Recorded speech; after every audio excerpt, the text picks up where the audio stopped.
حیات میں عقل مندوں کے لیے عبرت ہیں کہ حضرت ابوبکر رضی اللہ عنہ کو کیا ہو گیا تھا کہ اتنی بڑی ان کی عزت مکے میں تھی، اور ابھی تو ابتدا ہے اسلام کی، کوئی زیادہ ماحول نہیں بنا ہے، لیکن پہلے دن سے جب حضور صلی اللہ علیہ وسلم نے دعوت دی، آپ کی دعوت پر لبیک کہا اور اپنی ساری حیثیت نیچے آ گئی، آپ کی دعوت کو قبول کر لیا، انہوں نے چھوڑا۔ حضرت خدیجہ کے پاس ساز و سامان تھا، تاجرہ خاتون ہیں،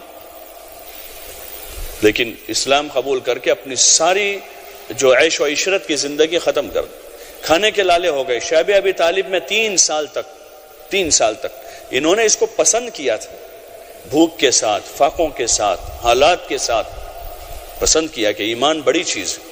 آخرت بڑی چیز ہے، اگر اس ایمان اور آخرت کے خاطر کھانا جاتا ہے تو چلا جائے، بھوکے رہیں گے، حرج نہیں، لیکن ایمان اور آخرت باقی رہنا چاہیے۔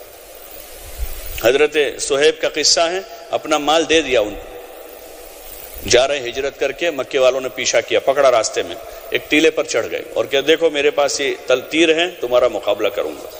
میں تم میں سب سے بڑا تیر انداز ہوں۔ ڈرے نہیں ان سے، گھبرائے نہیں، بلکہ کیا میں مقابلہ کروں گا، ختم ہو گئے تو پھر نیزے سے مقابلہ کروں گا۔ لیکن ہاں ایک بات ہے، مومن جو ہے نا سمجھدار ہوتا ہے،